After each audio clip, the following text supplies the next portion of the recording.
Hello প্রিয় শিক্ষার্থী বন্ধুরা, জাতীয় বিশ্ববিদ্যালয়ে অনার্স ভর্তির প্রথম রিলিজ স্লিপের আবেদন কয় তারিখে শুরু হবে এবং কিভাবে তোমরা সেই অনার্সের প্রথম রিলিজ স্লিপের আবেদন করবে তার সম্পূর্ণ সকল ডিটেলস তথ্য আজকে আমি আমার এই ভিডিওর মধ্যে দিয়ে দেওয়ার চেষ্টা করব। এজন্য বন্ধুরা তোমরা কেউ আজকের এই ভিডিওটাকে 1 সেকেন্ড স্কিপ করবে না, তোমরা সবাই মনোযোগ দিয়ে এই ভিডিওটা দেখতে থাকো, কারণ এই ভিডিওটা তোমাদের জন্য অনেক বেশি গুরুত্বপূর্ণ হতে চলেছে। তোমরা যারা অনার্সে কোনো কলেজে এখনও যারা চান্স পাওনি, আর বন্ধুরা তোমরা যারা এখনও আমার এই চ্যানেলটাকে সাবস্ক্রাইব করো নাই, তোমরা অবশ্যই আমার এই চ্যানেলটাকে সাবস্ক্রাইব করে রাখবে এবং নিচের বেল বাটনটি অন করে রাখবে। তো চলো বন্ধুরা, বেশি কথা না বাড়িয়ে আজকের এই যে ভিডিওর যে মূল টপিক, সেই মূল টপিকে ফিরে আসা যাক।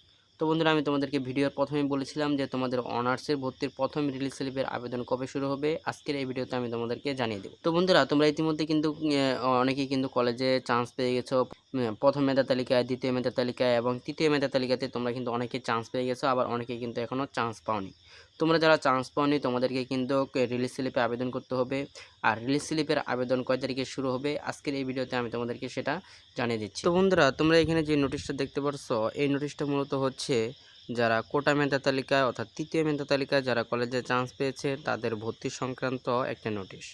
বুঝতে পারছো? এই নোটিশের মধ্যে কিন্তু বলেছে যারা তৃতীয় মেধা তালিকায় চান্স পেয়েছে কলেজে তাদের ভর্তি শুরু হবে কিন্তু 27 মানে 17 জুন থেকে কিন্তু তাদের ভর্তি শুরু, এবং তাদের ভর্তি শেষ হবে 24 জুনে। বুঝতে পারছো?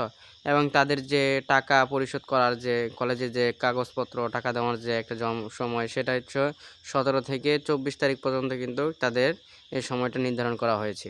আর তাদের যে ভর্তি যে নিশ্চয়ন করবে, সেই ভর্তিটা নিশ্চয়ন করবে 18 তারিখ থেকে 25 তারিখের মধ্যে কিন্তু তাদের সেই চূড়ান্ত যে ভর্তিটা, সেই ভর্তিটা কিন্তু নিশ্চয়ন করবে। বুঝতে পারছো?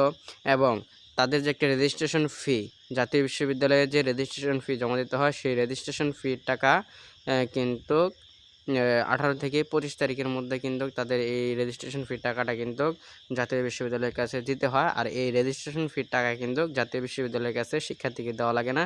যেই কলেজে শিক্ষার্থীরা ভর্তি হয়েছে সেই কলেজই শিক্ষার্থীর সেই টাকা জাতীয় বিশ্ববিদ্যালয়ের কাছে দিয়ে দেয়। বুঝতে পারছো?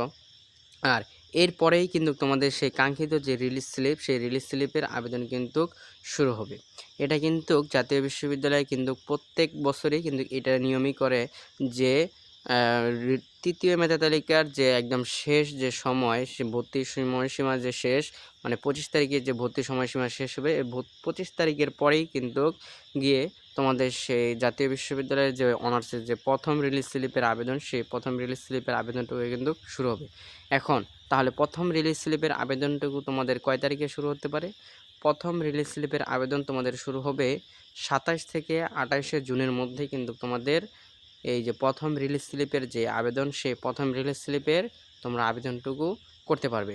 মানে তোমাদের প্রথম রিলিজ স্লিপের আবেদন শুরু হবে 27 থেকে 28 জুনের মধ্যেই কিন্তু তোমাদের প্রথম রিলিজ স্লিপের আবেদন শুরু হবে। এটা কিন্তু গত 2-3 দিন আগে কিন্তু জাতীয় বিশ্ববিদ্যালয়ের যে পরীক্ষা নিয়ন্ত্রণ কমিটির যে একজন স্যার, তিনি কিন্তু বলেছে, দ্য ডেইলি ক্যাম্পাসের সাথে সাক্ষাৎকারে কিন্তু তিনি বলেছে যে জাতীয় বিশ্ববিদ্যালয়ের অনার্সের প্রথম রিলিজ স্লিপের যে আবেদন, সেই আবেদনটুকু তারা এই জুন মাসের শেষের দিকে অর্থাৎ 27 তারিখের দিকে কিন্তু দিবে বলে সে আশ্বাস দিয়েছে, সে জানিয়েছে।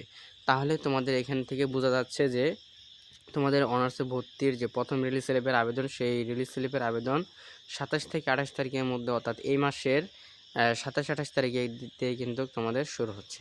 তো বন্ধুরা, এই হচ্ছে আজকের এই ভিডিওটা। এই ভিডিওটা তোমাদের কাছে কেমন লেগেছে? যদি ভিডিওটা ভালো লেগে থাকে তাহলে অবশ্যই ভিডিওটা বেশি বেশি করে শেয়ার করে দিবে তোমার অপর বন্ধুবান্ধবের কাছে, যেন তারাও এই ভিডিওটা বেশি বেশি করে দেখতে পারে।